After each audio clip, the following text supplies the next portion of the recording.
konstatoj të mbylli mbledhjen e jashtëzakonshme në mungesë të kvorumit. Ju përshëndes dhe ju falenderoj për pranimin e këtij mbledhje të jashtëzakonshme me Kuvendit të Kryeqytetit, e cila është thirrur me iniciatimin e disa anëtarë të asamblesë, bazuar në legjislacion në fuqi, përkatësisht lejet për thirrjen e mbledhjeve të jashtëzakonshme, i cili përcakton miratimin e buxhetit për vitin 2026.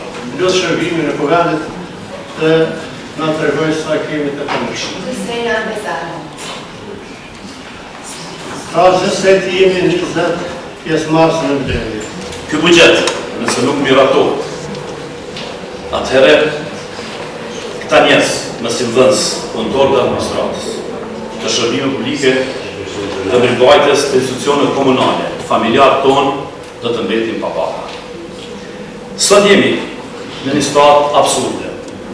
Buxheti i vitit 2025 në shkak të mungesës së papërgjithësisë të qytetarëve të Kryeqytetit operon sipas legit 24 të ligjit për menaxhimin e financave publike. Vetëm me mbi 12 të buxhetin të vitit të kaluar. Në mungesë të kvorumit, në pamundësi për marrjen e vendimeve për një pikë të rëndësishme në miratimin e buxhetit për vitin 2026, shihet se kush janë prezent dhe kush nuk janë prezent, në i drejtojnë qytetarës të vlerësojnë vetë situatën çfarë jemi, e konstatoj të mbylli mbledhjen e jashtëzakonshme në mungesë të kvorumit për marrjen e vendimeve shumë të rëndësishme për qytetarët dhe për Kryeqytetin. Ju falenderit, mirë pafshim në takimet e ardhshme.